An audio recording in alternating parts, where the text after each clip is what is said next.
All right, welcome to the Buckeyes Wire podcast. This is your host, Josh Keatley. With me is a very special guest, the editor of the Buckeyes Wire, my new boss, Phil Harrison. How you doing, boss? I'm doing great, Josh. How are you? Thanks for having me on here.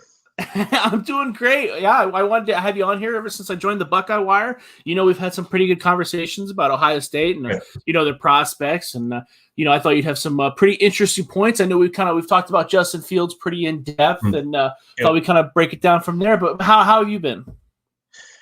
Well, I've been good. I'm down in Florida. I live down in Florida, and obviously you're hearing a lot of different chatter out there. You never know what to believe this time of year with all the news and rumors and all that smokescreen stuff that's put out there with the NFL draft. But definitely one of the things I've been paying close attention to is this, narrative that Justin Fields doesn't have a love for the game or work ethic, or he's fallen down draft boards, which I'm sure we'll get into. But it's busy. This time of year is very busy, even on the college side. I know I write mostly college football, but obviously we're talking college prospects getting ready for the NFL draft. So it takes up a lot of time, but it's fun. Oh, yeah. Yeah. And, here at the Browns Wire, we got a lot of listeners that are Ohio State fans. We probably get hit up. It's funny because the shows that usually do the best are ones where we talk about like old Ohio State prospects. Right. Recently, we had the Browns Wire editor, Jeff Risdon, on, and we were talking Tom Cousineau, Butler Binoti, and all those guys, and it's funny. People like to reminisce about those old prospects. It's a bit when Denzel Ward got drafted to the Browns, it was a big deal. So Browns fans really have that. They like Ohio State players. They have that. They like Toledo players and Ohio players. Anybody from the state of Ohio, really. But I thought it would be a perfect opportunity to dive in. And you mentioned it. You mentioned Justin Fields. That's pretty much the most. It's funny because he's the most obvious, most talented. Obvious first rounder. I don't think anybody in the world is going to disagree that he's not going to go in the first round. But for some reason, he's very polarizing. So what is your take on him? A little baffled by, I tend to look at the body of work with a guy, and clearly we've seen Justin Fields' body of work not just be good, it's been great. There have been a couple games where, he's had some questionable decision-making things with, say, when he played against Indiana, right? He threw a couple balls up for grabs, and Northwestern game wasn't the best. But everybody has those games, so I'm a little baffled by the so-called decline of his abilities all of a sudden. And you can't forget, too, that it was a shortened season. You didn't have a whole complete season to even judge Justin Fields. You didn't have all that time to get ready in spring training, ball practice leading up to it. So a little bit of a different year last year, but the guy has got all kinds of unbelievable skill with his legs. He's got one of the strongest arms in the draft. And we're homers, right? Because we're Ohio State and Cleveland Brown fans, but there's not a more athletic guy under center in the draft this year, and his ceiling is just way up there. And it's not just his ceiling; we've seen him perform. He's by all accounts one of the most accurate passers available in the draft. So it's been very baffling to me to see him kind of drop down the boards. And I think, frankly, if he goes beyond somehow the top 10, somebody, in my opinion, is getting maybe the steal of the draft. And I agree with you. This is actually a conversation we had on a couple weeks ago. Donovan and I did our quarterback show where we brought in Darius to do a third party kind of figure out our top 10, and they both had Zach Wilson higher than Justin Fields. Now I get that. I think that there is some argument you can go back and forth there. Zach Wilson, Justin Fields may be more, if you look at his measurables, obviously more athletic, but Zach Wilson does have like that kind of I don't know, that wiggle to him, kind of like that Steve Young-esque. I don't know why he's slipping through tackles, but he is. Or Jeff Garcia was kind of like that too, where it's like, he guy ran a 7-second 40-yard dash, but for some reason he'd break 3 tackles behind the line of scrimmage. So I get that. I understand that, and I don't have any issue with you thinking that Zach Wilson is better than Justin Fields, but the narrative that he's not elite or that there's questions about what he can do, it doesn't really make any sense. He does he checks the same boxes as Zach Wilson. It's just a question of which boxes matter more to you. So that's kind of the crazy part. Yeah, and the other thing I tend to point at too is the level of competition has clearly been better for Justin Fields than it has been. And look, all we have to do is look at the Clemson game in the Sugar Bowl last year, where that's one of the better, most athletic defense Justin Fields is going to face. It's not an NFL defense, but it's the closest you're going to get to it in college, right? And just lit them up. So to me, that's there too. You never know. You never know when you're trying to project these guys. People surprise you. And certainly, there's guys that we think about Ryan Leaf, who you think is going to be amazing in the NFL, and ends up bombing out. But I don't know. You're right. I mean, he checks almost every box for me. And you can even throw in the toughness factor. I mean, the guy got knocked out of the game twice in his career, missed one play. By the way, came back in the following play and threw touchdowns, both cases, in both instances. So, he's a leader. People follow him. And, I can sit here and gush about Justin Fields all day long. I'm not trying to be a homer, but I just don't get how anyone can look at him and say, well, we think he's the fourth or fifth best quarterback in the draft. Just doesn't make sense to me. And I've heard that from guys that are, ESPN analysts, right? So it's just mind-boggling to me. It's funny. Let's talk about to prove that we're not homers. Let's talk about some of the negatives you do see with Justin Fields. One thing I don't think it's a negative, but one thing I do have my ears open about is that you do hear the criticisms about his attitude or his work ethic, yada yada yada. I don't think that that's something that I could see. I have very limited interactions with these guys. I've never met Justin Fields. Donovan has met Justin Fields. He's had an interview with him last year, and even through Donovan's interaction with him, he was much more interested in talking about basketball and other things other than football. Now, is that the best thing? Is that the best interaction to judge a prospect on? After he's being harassed by the media during awards week? No, but it is interesting that out of all the guys there, that sticks out in Donovan's mind that he didn't really want to talk about football, right? So I think that it if you remember the Eli Apple situation a few years back, there was talk where I can't remember the scout. We talk about this on the show all the time. Eventually I need to go back and Google it. But one of the scouts leaked out and said that Eli Apple couldn't make his own food or something. It was something very stupid. And for 2 weeks we were trying to figure out what that meant. Well, now that he's a pro, he's on his third different team and his mom is up in his business constantly. We know Annie Apple. We know what that means now. So I try to have my ears open a little bit to the fact that might be the reality of the Justin Fields that I don't see. But what about you? What do you see as his biggest weakness? And does what I'm saying make sense at all? You've obviously been following the Buckeyes closer than I have. Yeah, without a doubt, his biggest weakness, and you'll hear others say this, is that he holds the ball too long, right? Mm-hmm. And there's a reason for that. The guy has all kinds of confidence in his ability to make a play. And by the way, Ohio State has tons of playmakers. So he does tend to hold on to the ball too long, thinking he can get out of it or scramble or make an extra, guy or two miss and then find an open guy. However, it has gotten him in trouble before. Indiana game, namely, he held on to the ball way too long, threw a couple picks. And as you go to the NFL level, guys are bigger, stronger, faster. Those windows are going to get tighter. You have to know when to get rid of the ball and when to hold it. I mean, you can't go to the next level. That's the one area he's going to have to get better at. You can't go to the next level and hold on to the ball too long in the NFL. To me, that's by far his biggest weakness is you've got to be able to take a loss and live for another down in the NFL sometimes. It's just not there right now. I think it can be developed, but it's definitely a mindset change he's going to need to go through. And I agree with that 100%. You do see that a lot with Ohio State quarterbacks specifically because there is so much talent there. I mean, Justin Fields played with legitimately maybe one of the two best wide receivers in Ohio State history, and Garrett Wilson and Chris Olave this past year. I don't think I'm exaggerating too much by saying that that's a real possibility. Yeah. So you can't. They did have that. He has that luxury of waiting until someone's wide open. We saw that a lot with JT Barrett, for instance. He was kind of an extreme example, but people would reflect on Michael Thomas. He's this all-pro, probably a future Hall of Famer, and his collegiate stats were not that impressive. I mean, he was basically second fiddle to Devin Smith for a huge portion of his career, and a lot of that was because JT Barrett he didn't create separation.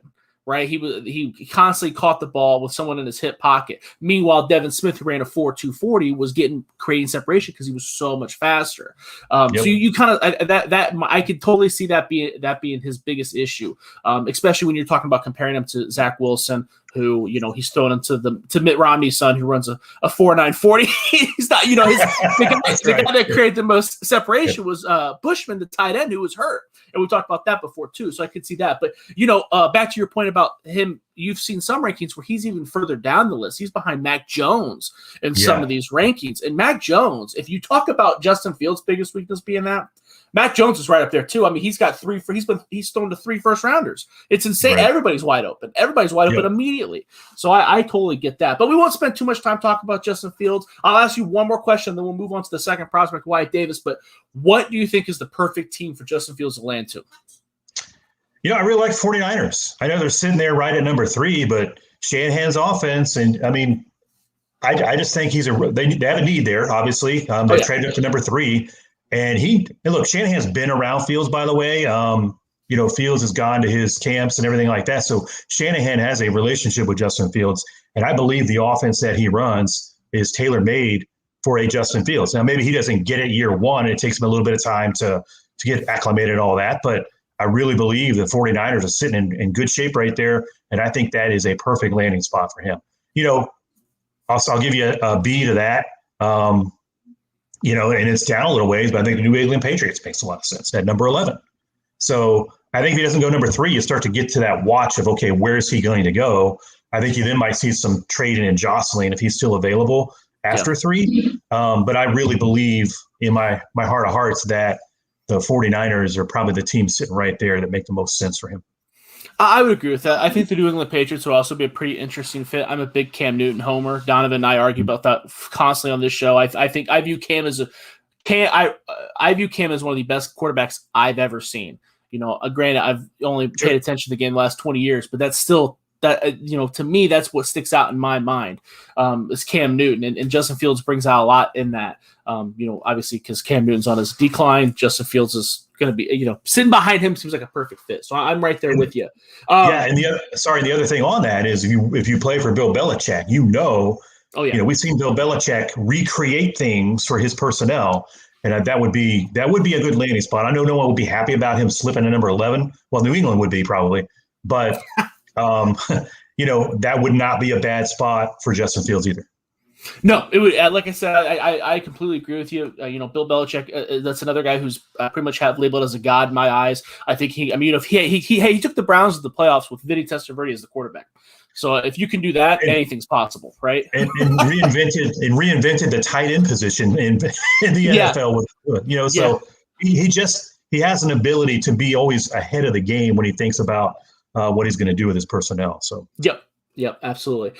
So the second Buckeye I rated on my board. It was kind of a tie, but I went ahead and got him. This is the one I think is probably going to come off the board next. Is Wyatt Davis, the 2-time All-American guard. I feel like you probably agree with me there. I want you to talk about maybe his biggest strength. We'll dive into his biggest weakness. I think that his biggest strength is his anchor. When you watch him, he doesn't move, right? He just doesn't move. He's immovable. So what do you see? His technique. I mean, and not only that, he may not be a master of, when I say master, maybe not elite at run blocking and pass blocking, but he can do both really, really well. He only gave up 4 sacks his entire career at Ohio State. Wow. One quarterback hit. And so he is just really good at both pass blocking and pass protection. So if you're looking for a guy that you can plug in immediately and feel pretty good about being able to either run or throw the ball, he's first-round talent. I don't think he's going to go in the first round because of the injury concern with his knee, but he's graded out as a first-round talent. And if he's healthy and he can get to the shape that he was before last year, which he's getting towards, I think that's a guy that you can plug in and be a potential All-Pro within the next couple of years. I do. I agree with what you're saying. I also disagree with your rating of him. I think that he has all-pro potential. I think that he checks every single box. I do think that we don't see him dominate enough when he's blocking in space. So I think that you could have a situation. I think the comparison articles I've been doing on BuckeyesWire.com, I compared him to AJ Cann, the Jacksonville Jaguars guard, who's a similar prospect coming out of South Carolina. Very solid, very solid. He's going to, very like Joe Andruzzi level, trying to think of old Brown, John Greco type, great career, not a liability at all. But that slight lack of elite athleticism might hold him back at dominating in space. The guard that I have rated higher than Wyatt Davis on my board is Elijah Vera Tucker from USC, who I think is a first-round talent because he does have that a notch above elite athleticism to have him dominate in space. But that would be the only disagreement. That's fine, and I can see that, right? Opinions vary. I tell you this, though, he was first-round talent before last season hit. Everybody had him in the first round, right? So it's just, but as you see, and again, last year's kind of a weird year. But I look at the guy, I know that he's only given up 4 sacks and only 1 quarterback hit, and he's got to be out in space to do that a lot of times. So, he's productive, right? And by the way, he's the only, and sometimes guys can be overhyped, right? Especially if they're at Ohio State and you have those type of stats. So we just never know until he goes to the next level. But by the way, he's the only player on the offensive line that the Big Ten Network named to their top of the 2000s team while he was still playing, right? So there's clearly plenty of people out there that believe that he is a first-round talent, but clearly there's people that believe he's not, because in mock drafts he's definitely fallen down the board as well. So is he overrated or underrated? We're going to see. Yeah, I think a lot of it too is I see your point. I gave him a second-round grade. I only have one guard as a first-round grade. Second round's not bad. A lot of it is with position too. When you're just filling out your rankings. I mean, how many guards are realistically going to go there? But yeah, he's great. He's definitely an all-time great in Ohio State history. I don't think there's any dispute over that. You brought up a funny thing about the Ohio State linemen, and we have seen recently. It was more prevalent under the Tressel years, Jim Boeheim. Or not Jim Boeheim, Bowman. But you had Mike Adams, who was I would label him as a bust. Alex Boone didn't get drafted. You had the Bourne. He turned out pretty good though. Alex Boone. He did as the pro, yeah. But that was a guy who came in as a very high recruit, didn't get drafted. Mike Brewster, the center, he didn't get drafted either. It was a lot of those guys tested weird. I think I have an old draft magazine, an old Lindy's draft magazine, where it talks about how all the Ohio State linemen come in with flabby guts, in the combine and stuff like that. But you don't see that. You don't see that very often now. There's a lot of Ohio State linemen that hit it. But with that said, Billy Price not making it kind of makes me, and it was Billy Price and Pat Elflein have both been kind of on the fringe of keeping where they're at. And that brings me to my next prospect, Josh Myers, because I have Josh Myers as a second-round talent too, as a center. I have him right there behind Creed Humphrey at Oklahoma. I think he's great. I don't see a whole. You talked about Wyatt Davis' pass blocking. I think Josh Myers is an elite pass blocker, but I don't want to helmet scout, but you have to be cognizant of those things in the same system. And both those guys, Billy Price was an amazing. I gave him a first-round grade coming out. I thought he was fantastic, phenomenal. Played guard and center at a phenomenal All-American level, and he's not good. He's just plain flat out not good. Yep. Yeah, so things changed a little bit under Urban Meyer, where you started to have guys from the offensive line make it, and actually like Corey Lindsley, he's overperformed. Right? He was obviously good at Ohio State. He's overperforming, all-pro. Taylor Decker doing really well. So it's just a mix of that offensive line position is so hard to know what you're going to get at the next level because guys are just bigger, stronger.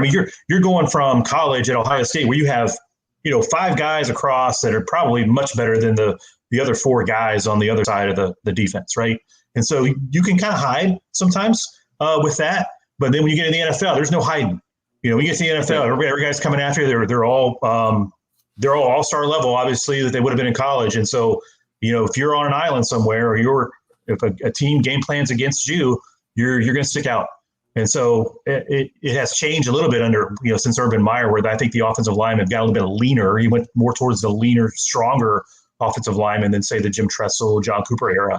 But there's still that unknown when you get to the next level. To me, offensive line is so hard to judge what you're going to get at the next level. I agree with that. But with Josh Myers, that's a guy that really came out of nowhere at Ohio State. If you remember, he was not thought of as the next guy in line at the center position, or even in the interior line, and just had a fantastic spring and fall camp 2 years ago, and got the starting job, and has just taken off from there. The center position at Ohio State's been great the last 4 or 5 years. Yes, they got a couple guys winning the Remington Award, but he is a kind of a self-made blue-collar guy that's just going to go in there and be tough as nails, similar to Corey Lindsley, right? The grade coming out is similar to Corey Lindsley. I'm not saying he's going to be as good as a Corey Lindsley, but he just has shown that he's got that work ethic. I think that's, his high motor, his work ethic, and his strength is probably his biggest advantages going to the next level. Yeah, absolutely. Do you have any concern? So let's go to his biggest weaknesses now. You did notice him. I noticed him struggling against larger defensive tackles. Yeah. That's kind of a common thing. I try to double check myself and read other scouting reports and stuff like that. And that is something that, everybody saw the Alabama game, him getting pushed around by Barrett Barmore. Everybody saw him get pushed around against Clemson. Now, the thing to remember, though, is he was hurt during those games. But we also saw that there were, I think it was Penn State this past year. He was pushed around a little bit. Michigan last year, 2 years ago, he was pushed around a little bit. There are instances where they have a big grinding defensive tackle where he has got pushed around a little bit, not get dominated or anything, still a very elite level talent. But, you don't see that from Creed Humphrey from Oklahoma. But is there any concern there? Or are you chalking that up to his injury? Because like I said, the Barmore one is the one that really sticks out. No, I think there is some concern there. And that goes back to him being kind of he wasn't the 5-star athlete or high 4-star coming out, and he's really worked to grind and make himself better, but he doesn't have the physical skills set that some other elite centers that you'll see in the game. His footwork's not the greatest. It's good, but it's not elite level footwork. So I think it is a concern. And when people are able to push back against him because he doesn't have some of those physical gifts that just are God-given for some other centers, then I think there is a concern there. I definitely agree with that. Yeah, you can. It's funny too because when I used to play, you could tell a lot about a player, about an offensive lineman. An old coach used to tell me when you're scouting offensive linemen, you want to look at their calves and their ass. That's right. I saw Wyatt Davis over the weekend, and that dude was nothing. He would just look like a big old tree, just tree trunks. Yep. And Josh Myers, he's a big dude. Don't get me wrong, huge guy, but it's not that same. One guy looks like if he didn't go to the gym at all, he'd still be like that, and the other guy looks like he's got to go to the gym. He's got to work it. Yep. Yeah. So it's kind of interesting to see that, or to be reminded of that. We did talk about, before we move on to the next prospect, because now we're getting off the offensive line, you did mention John Cooper. There'll be no John Cooper slander on my podcast. No John Cooper. I love John Cooper. I love John Cooper. That dude brought in all kinds of talent. I mean, but his offensive linemen were big in let's say less athletic, but they didn't bust out. If like Corey Stringer, all pro, Orlando Pace, Hall of Famer. Jason Winrow was a 6th-round pick. He let last year. I think William Roberts was recruited by Cooper. That's another guy who was a Pro Bowler, maybe not a Hall of Fame level player, but but it felt like under Tressel, a lot of those guys, Mike Adams really sticks up. Because I don't even remember him having a 1st-round offensive lineman other than Nick Mangold, who I think was he recruited by Cooper. Or it was right on the fringe. I think it was Tressel. But it was close. Yeah, but I think you're right because you said Centerville class. There was a shift there. Cooper did still get bigger guys, but of course, obviously Orlando Pace was just athletic freak. He was big, but he was also strong and fast and athletic. You ever see the guy dunk a basketball, you know what I'm talking about. But there definitely was a shift right in there, right in between Tressel and Meyer, where Meyer's like, we're gonna get leaner, stronger, as opposed to just getting big beef up front, trying to move you around. So, but listen, I'll never slam John Cooper. I love John Cooper. I thought he brought in, tons of talent for that program. A lot of it, he just had a lot of bad luck. Just a lot of some of the, like Sean Springs slips, right? And they lose that game because Sean Springs slips against Michigan. Now, don't get me wrong. At some point when you're, 2-7-1 against Michigan? I mean, that's what obviously grilled him. But he brought the program from, pretty good, and then all of a sudden got the level going, and he actually made that Ohio State program back among the elite. So I'll never slam John Cooper. Oh yeah, it's funny. Other than the Michigan record, obviously, you gotta give him that. So no, for sure. The man did have his flaws. It's funny. I was at an event with him last year, and we were talking, and he said, if he said, I'm trying to remember, I can't remember his exact words, but he said, if they had the playoffs when I was a coach, we would have been in at least 4 times. He goes, I can't guarantee you we would have won it, but I promise you we would have been at least 4 times. I was like, I know, I believe you, coach. That 98 team still to this day. Yeah, he talked about that, yeah. 2015 team was really, really good. They never got in, but I would put that 1998 team as the one that probably should have won it all that year. Oh, yeah, Tennessee got away because they lost to Michigan State on some fluky long bomb passes to Plaxico Burress, and then couldn't find a way to score all of a sudden against Michigan State. And that they play that game 20 times. Ohio State wins 19 of them. And it just so happened that day, perfect storm, and they get left out of everything. Yeah, and that's one of the fun parts about doing the Ohio State comparison articles and stuff. I try to keep it as recent as possible so people kind of remember. But you always go back to those great Ohio State classes. You wrote an article. I think it was either you or Mark wrote an article recently about the 2016 Pro Day and all those guys. How phenomenal! But back at that 98, I guess it would have been the 99 NFL draft class, 98 Ohio State football team. David Boston, Andy Katzenmoyer, D. Miller, Joe Germain, Stanley Jackson. Those guys kind of get. Joe Montgomery. These guys were all Big Ten level players, and Derek Combs. Right, those guys. It's just crazy how much talent they had on that team, and they just.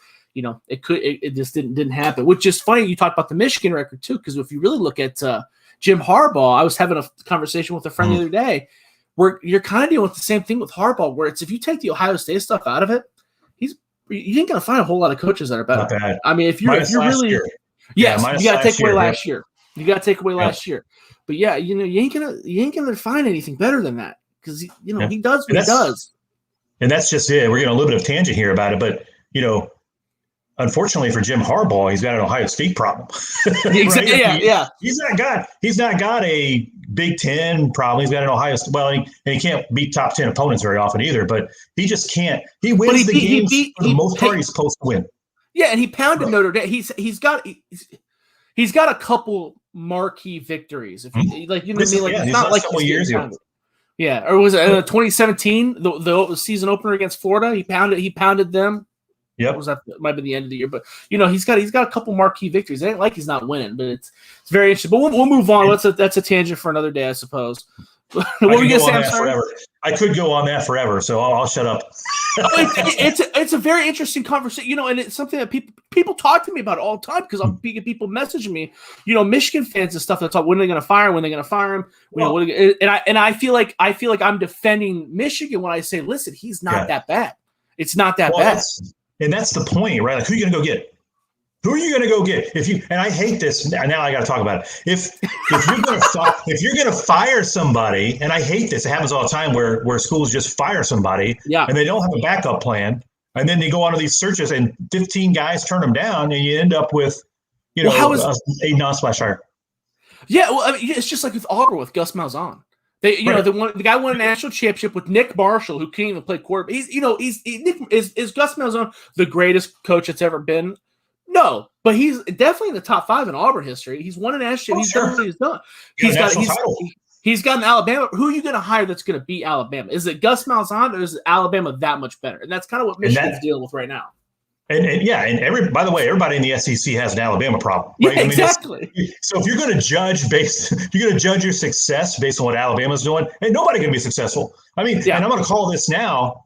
Our buddy Ed Ogeron's going to be in trouble, even though he won a national title. He's going to be in trouble in about 3 or 4 years, I think, because Ogeron, I think, is a good coach, but he did kind of fall into the Joe Burrow sweepstakes, who ended up being one heck of a quarterback, and they beat Alabama. But until Nick Saban goes away, you're not going to continually beat Alabama on a year in, year out basis. And LSU wants to be able to beat Alabama. And when they don't start doing that and continue to do that, it's going to be a problem.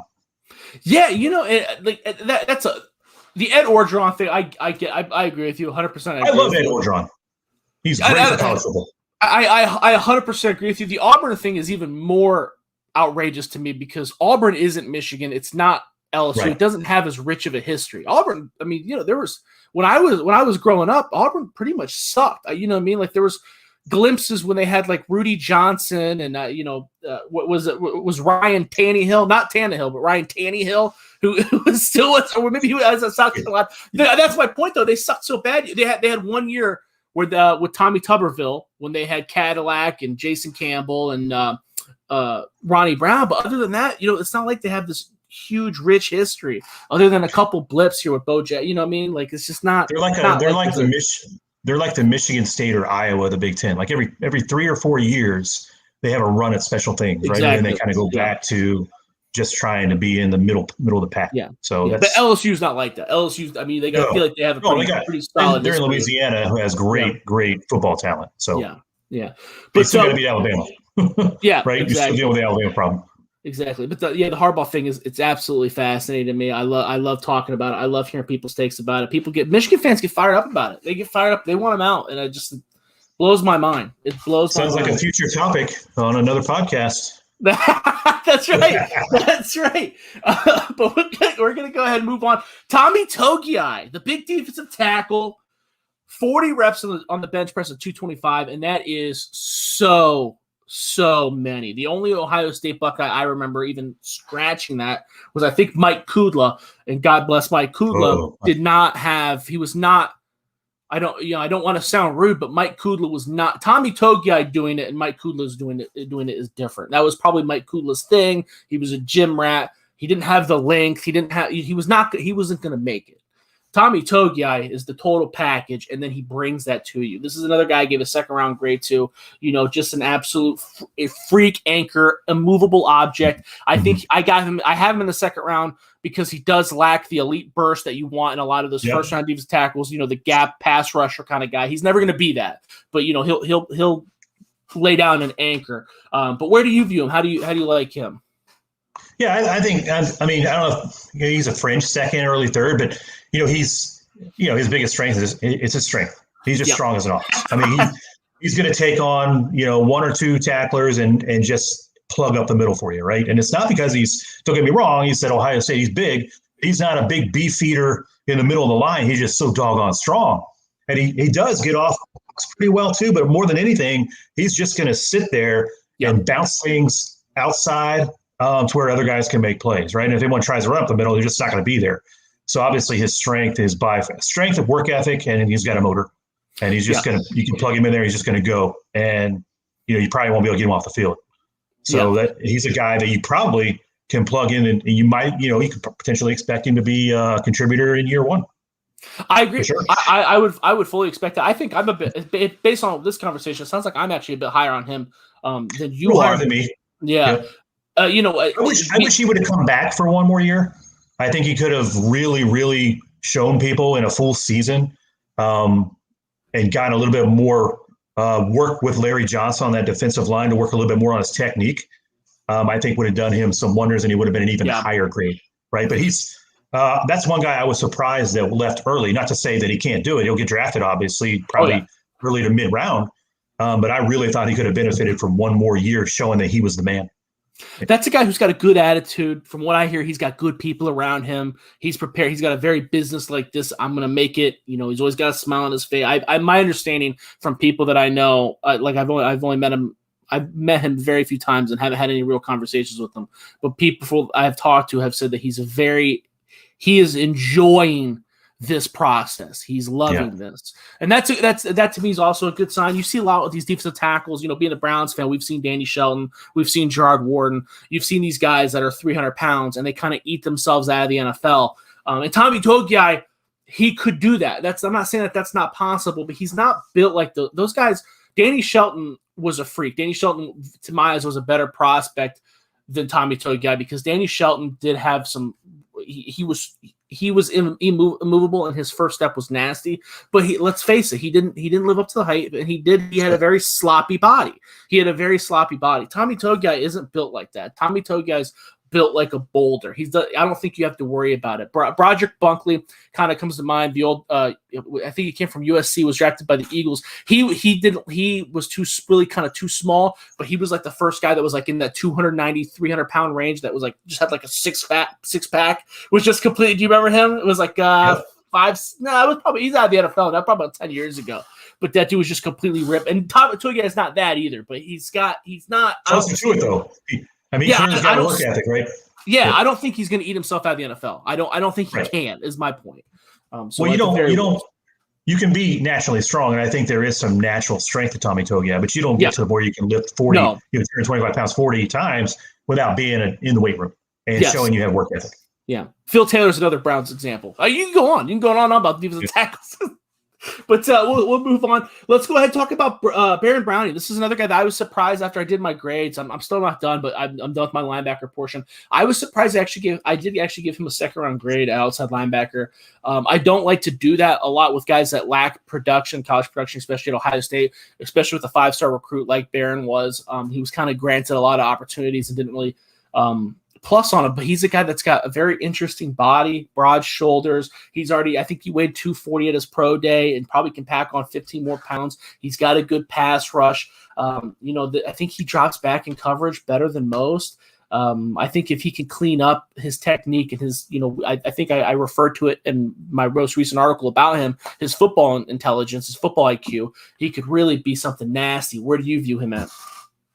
Yeah, I mean, one of the most athletic linebackers to ever come through Ohio State. I mean, a guy is. Oh, you think so? Talent.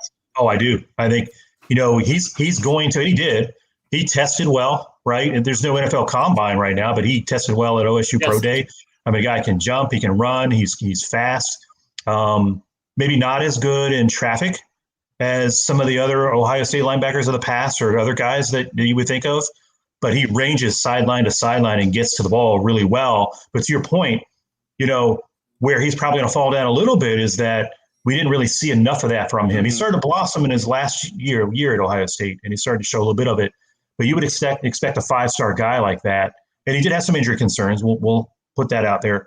Yes. But when you had your opportunities and you had that athletic ability, some scouts and NFL types are going to be like, well, what's missing, right? Because you have all the athletic attributes. Why are you not a little bit more productive than you have been? And I think the light started to go on for him, but it just didn't go on early enough. So there's going to be a little bit of concern there. But from a pure athletic standpoint, I think you made a great comparison with McMillan, Raekwon McMillan.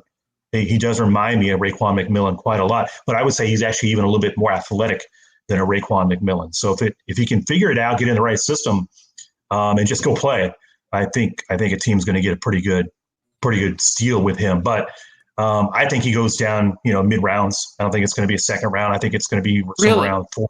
Yeah, I do. We'll see. Guys can fall in love with a prospect and reach and get him, but there's just always going to be that. Well, why didn't we see this from you a little bit sooner in your career? And you can always say, well, I had injuries. Well, then now you have injury concerns. So, people are going to pause on that. But I love the guy. I think he's a leader. And I think that I think I know he's got all kinds of the ceiling is really, really high with that guy. Yeah, I agree with that. I think that you're probably more accurate in your response. I tend to rate, I try to go back and look at my rankings that I've done, and I noticed that I am higher on guys out at the linebacker position specifically that check a lot of those athletic boxes. Tim Williams from Alabama was another guy that I think I gave like a first round grade, and he's not even in the NFL anymore. So but again, he was drafted relatively high, but that's still to indicate NFL success. I probably am more biased towards doing that. I was kind of amazed. A lot of people have Pete Werner as rated higher than Baron Browning because Pete Werner has more experience in coverage. But I'm looking at Pete Werner and I'm looking at Baron Browning, and Baron Browning, I don't know why they didn't utilize him more in coverage because he checks a lot of the athletic boxes to do that. Pete Werner was very good in coverage, very solid. But I think sometimes he gets a little too much credit because he did get his behind kicked by Pat Freiermuth. That's the reality of the situation there. He was out on an island against some more athletic running backs, and in the NFL, they're all more athletic. And I don't think that's going to be. I like Pete Werner. I don't want to sound like I'm beating up on him, but he's getting rated higher than Baron Browning for that reason. And I'm not seeing that justification. That doesn't make sense. That portion of it doesn't make sense to me. Like I said, his biggest weakness to me is not knowing where to go.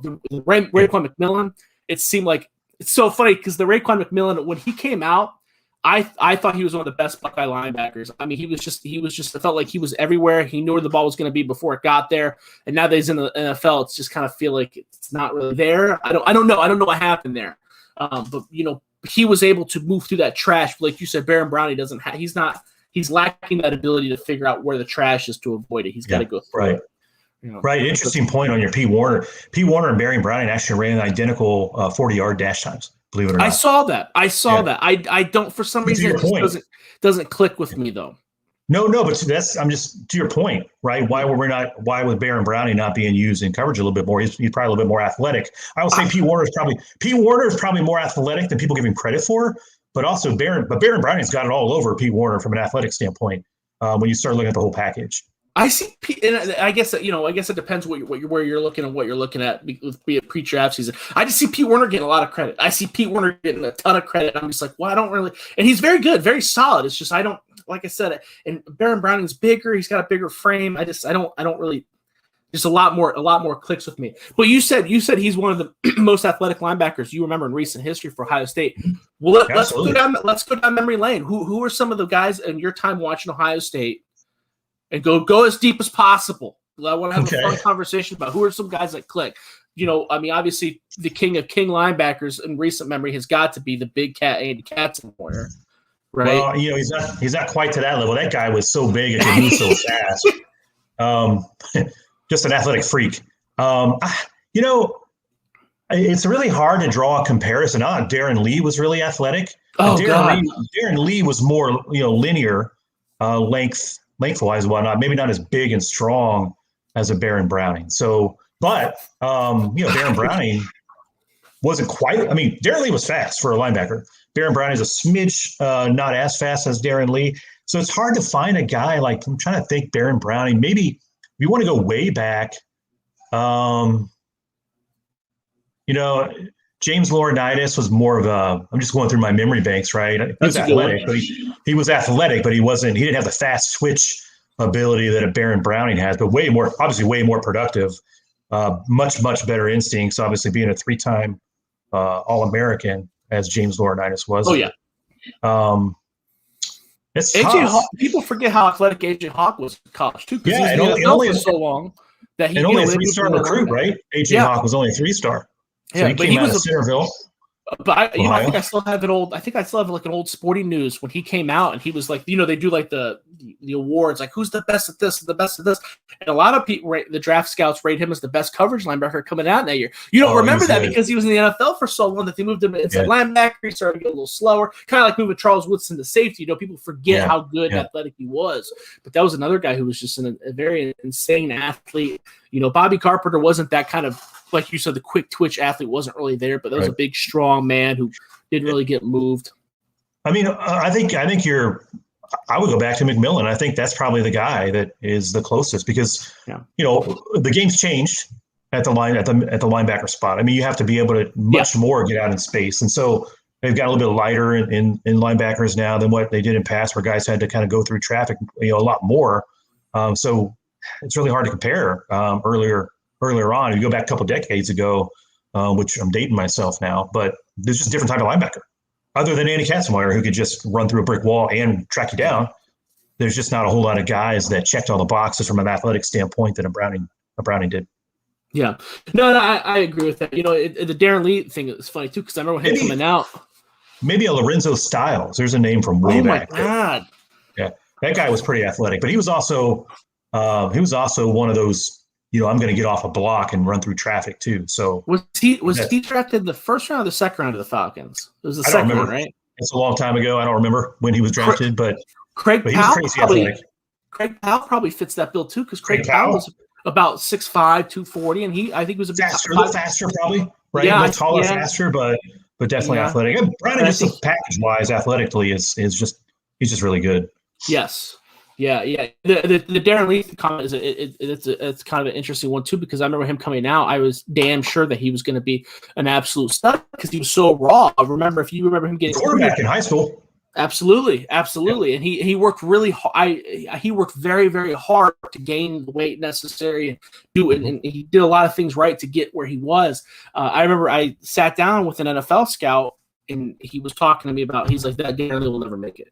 And I was like, whoa, that is really strong language. Why are you saying that? And he said, and we kind of walked me through some of the things he saw. And I respect this person and listen to what he said, but I was rolling my eyes a little bit. He's like, look at him. He's so fast that he's just going through there, shooting the gap, and no one can catch him. In the NFL, that's not going to happen. And they're going to take advantage of him. They're going to take advantage of him, overreacting or overstepping. And sure enough, here he's I think he's not on his third team yet, but he's sitting the bench with the Chiefs, right? I think I could be wrong on this, but I thought it was on the Chiefs roster. I'm not sure what his status is right now. Either way, he was a first-round pick, and we had to sit here and think about. We're talking about Lorenzo Styles, and we had to sit here and think about where Jared Lee right. was. So that kind of shows you where his NFL career has gone. Unfortunately, of course, I understand he's got some other issues too, but but still, good luck to him. We're never going to root against the guy. But the next guy on the list, another polarizing prospect. I was surprised I gave him this high of a grade. To be quite honest with you, Shaun Wade. I gave a third-round grade at cornerback. I feel like this is. Everybody probably is well aware of the Shaun Wade saga. Elite slot corner, moved to the outside and got his shit kicked in by who was the Clemson wide receiver? It wasn't Amari Rodgers. It was I can't remember. I can't remember the name. I don't know, but he had a really rough day against Indiana too. Freifogel got him lit up pretty good. Gosh, so he just. Man, I can't remember that. It's bothering me now. I'll have to look it up. Yeah, he did not have the best year. Still okay. I think people over exaggerate. I mean, I saw when he got named All-American, Twitter was just lighting up like, how could that be? He's terrible. And it's like, well, let's chill out a little bit. Like, should he have been All-American? Probably not. But let's not act like I don't think he was ever a liability. It's just he wasn't. I mean, he was shut down 2 years ago. He was shut down. He was the dude on the slot. Yeah, on the slot. I mean, different guy you're guarding, right? So that. Yeah. But I was surprised because, look, if you're looking for a guy that has all the physical skills and tools to be an elite corner and has shown it in the past, I thought for sure this would be a breakout year for him. Now, here's what I always say about that. Here's what I would say about last year, right? Take it with a grain of salt. Last year was a different year than, again, not a lot of preparation. He was moving to a different position. Not a whole lot of preparation in spring ball to get used to that. But when you're blessed with those type of skills, you usually – can go out. I mean, so we'll use Chris Gamble, right? Chris Gamble he didn't get a whole lot in the middle of the season, got moved to corner and just blanketed people. So there's some concern there. The concern is he bails off of routes easy, and then so your outs and your comeback routes he's very susceptible to. But he's very very long, very fast. I think is he? He didn't run the pro day, did he? No. So we don't know what he's also dealt with a little bit of, we found out he was a little banged up last year. That's true. So there's that, but that wasn't known during the season. So maybe we've seen people reach for defensive backs in the past. Maybe somebody reaches for him based on, where his ceiling is. But boy, yeah, I was surprised by what we saw last year. Yeah, I think that you see a lot of cornerbacks in the NFL too. It's one of those positions where you can lack some athleticism and make up for it with your technique. Richard Sherman is a perfect example. Now, granted, Richard Sherman is very long, right? I don't want to completely act like Richard Sherman is not athletic, but he wasn't very athletic being drafted, and now he's 10 years in the league, so he's even less athletic. His big thing was technique and length. We've seen that a lot. Terrence Mitchell for the Browns. That guy's not very athletic. Was never very athletic coming out of Oregon. And it's true. He's been in the league for 7 years, being a very decent, viable starter. So you can make a living doing that. There's some guys that just couldn't hang. That I remember. If you remember Channing Stribling from Michigan, I thought he was going to make it. He went undrafted, but the Browns signed him. And that was a guy who was shut down against Ohio State. Elite receivers just absolutely shut down. But he just his speed just couldn't. You gotta have just enough athleticism and then have that technical side. But I think Shaun Wade does have that. I think Shaun Wade can be a starter in the NFL. He just hasn't had enough time at the outside position. I think unfortunately he's not going to get any more time. He's going to be dropped right. Here's the problem. Is he's going to be dropped right into the mix, and you got to either got to show it or not, and it doesn't in the NFL, they'll chew you up, spit you out if you don't start showing it. And if he's not a first round selection, which he's not going to be, all indications not going to be at this point, probably more like third round. That's right. You're not going to see the field immediately because they're not paying you a ton of money. So he's going to have to work his way back up into good graces with somebody. Yeah. I think that he can probably compete at slot probably immediately. Right. You do see the slot becoming more and more of an important position in the NFL. So I think he's going to make it. It's not going to be a situation where I'm trying to think of a Buckeye who completely, like Jalen Marshall coming out. We're not talking about, he's a wide receiver, but that was a guy who who certain things did not go his way, completely collapsed his NFL draft stock, went undrafted, and did not, had a really hard time stick and kind of bounced around. I don't think that's going to happen for Shaun Wade. I think he's going to get a fair shake. I think we're going to see him on the same team for 3 years before they give up on him a little bit. But yeah, I definitely see what you're saying. Yeah, as with anything, it's key on where he goes, right? Oh, Who drafts him and where he goes. Situation is everything. How many guys' careers? I know this is a Browns podcast. I know we're doing much better now with the quarterback situation, but how many quarterbacks got killed by the Browns organization in years and years past until finally figured it out, right? So two right above me. Yeah, that's right. So, again, wherever Wade gets drafted, hopefully it's a good situation for him. Yeah, you're absolutely right. Situation is everything. A wise man, Bill Carroll, once said that when I first met him 3-4 years ago, and it stuck with me. It's very, very wise. I have a big drop off from all the other Buckeyes. Those are after that. I don't see the next batch of Buckeyes being guys that are going to be consistent stars in the NFL. I think they're going to be depth guys. Is there anybody that you view? Because we're getting over time anyway, so I'll let you finish it up strong. Is there anybody that you want to add before we get off the podcast that you think is going to be a starter that I've left off? I think maybe I'll throw a wild card out at you is a Justin Hilliard. Really? Only because, he didn't get on the field because of injuries. And then when he was finally healthy last year, he broke into that group with the other linebackers. You really could consider him. Ohio State used 4 linebackers a lot towards the tail end of the season. And he really became Ohio State's best playmaker there at the end of the year, showing that he had the ability, especially against like a Clemson. They used him in a lot of various spaces, and he's really good at diagnosing things. His instincts are high level. And so once he got the field and was able to play, I think he's shown people. And by the way, he did show out in the Senior Bowl. He had a really, really good Senior Bowl in front of scouts. So I think that I'm not saying he's going to go in the top 3 rounds, but I do think he's a wild card for someone to maybe take a little bit of reach on him because of the person that he is, his work ethic, the fact that he played really, really well at the Senior Bowl.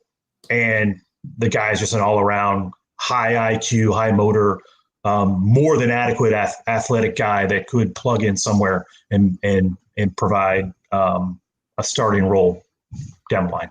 Wow, I am blown away that's who you picked. I think it's a good pick. I just think he's one injury away from being done forever. It kind of reminds me. Do you remember Daquan Bowers out of when he came out of Clemson and was drafted in the 2nd round? Sure do. Yep. It's kind of similar to that, where it's like, man, I could just see him twisting his knee in training camp and just be into the CFL for 5 years. That's why I say it's a wild card, because it only takes, one team to say, hey, look at this guy. And so you could see maybe a team reach for him based on what they saw in the past, then just chalk it up to, hey, he's had bad luck, right? And he was healthy all last year. And so we like the fact that he was healthy all last year. He finally got on the field. So from a skill standpoint, someone may take a flyer on him. Okay, that's a good one. Like I said, I don't want to keep any longer. We've been going over for 50 minutes. I want to ask you one more question. We make it quick. Out of all your time covering Ohio State, watching Ohio State, who's the one guy that you thought for sure was going to be the absolute man in the NFL, and they just sucked? They just busted out, and you don't know why. Feel free to go as far back as you want. We talked about Craig Powell and Lorenzo Styles already, so if you want to throw up an Art Schlichter. I mean, I'll go more recent, and I guess the jury's still out, but I really thought Dwayne Haskins was going to be a really, really good, pro passing quarterback. Now, he might still do it, but he's got a long way to go. He's got a long way to go.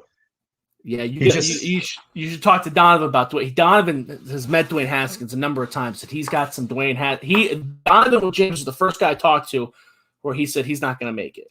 Okay. And I said, why? And his thought process was that now that he's away from DC, which is where he grew up, he's hanging out with the boys.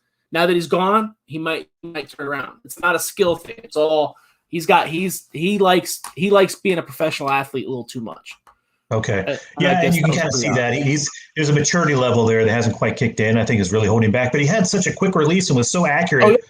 That I thought, I didn't think he would blow up year number 1, but I thought he would be much further ahead than what he is right now. Oh yeah, he was.